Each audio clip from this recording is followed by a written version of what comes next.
Genesis 1 describes God's creation of the earth with a description of what was created on each day. With the bowl judgments in Revelation 16, there is a reversal of creation as God destroys his creation that was originally good but has been corrupted by sin. You could call it the Uncreation, as all descends into chaos. Everything God created begins to unravel with these judgments. Note that it doesn't unravel in the same order as it was created.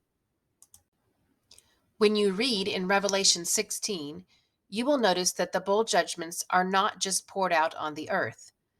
They are poured out on very specific places, which give you a clue about what day of creation is being unmade. Here you see some examples such as the sea, sun, and the beast's kingdom. Let's take a closer look at the passages and their parallels to the creation week. Revelation 16:2 says, "The first went and poured out his bowl on the earth, and severely painful sores broke out on the people who had the mark of the beast and who worshipped its image." Notice that this first bowl is poured out on the earth. This connects with creation day 3 in Genesis 1:9 through 13, where land is created. It also hints at creation day 6, when God creates humans because the sores of the judgment are an attack on the human body. Revelation 16:3 says, "The second poured out his bowl into the sea. It turned to blood like that of a dead person, and all life in the sea died." This second bowl is poured out on the sea. It brings chaos and destruction to the seas that were created on the third day of creation. The second bowl also parallels with the fifth day of creation when God created all life in the seas. The seas, once teeming with life, color, and beauty, are decimated. Revelation 16:4 says, "The third poured out his bowl into the rivers and the springs of water, and they became blood." Bowl 3 makes all water undrinkable and kills off all life in fresh water. Just as with Bowl 2, this is an unmaking of creation day 3.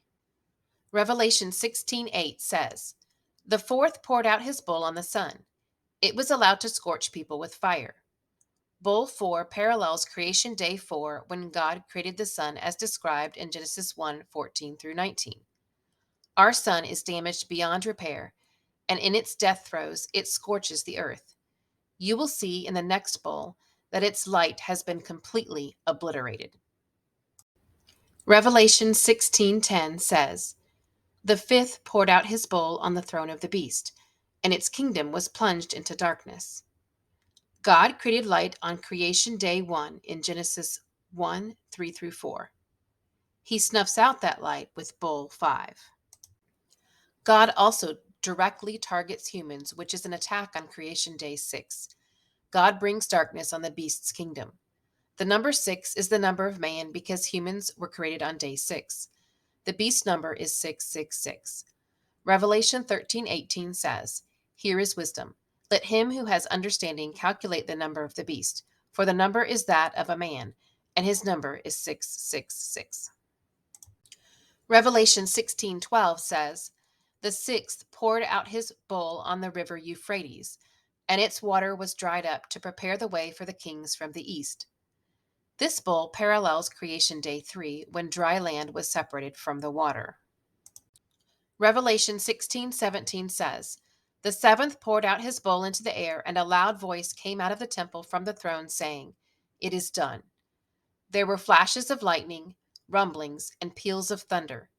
This bowl was poured on the air, and the judgments appear in the sky. So it is an unmaking of creation day 2, when God created the sky above the earth, as detailed in Genesis 1:6 through 8.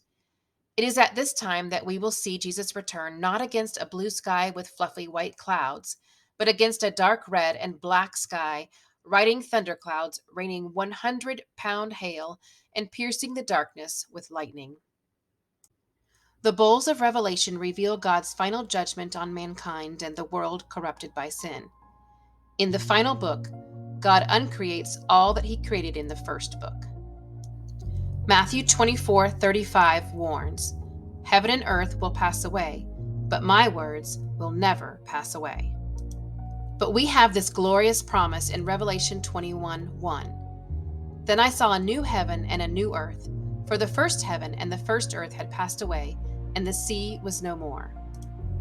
If you are a follower of Jesus, you will inherit this new earth and enjoy it forever with Jesus.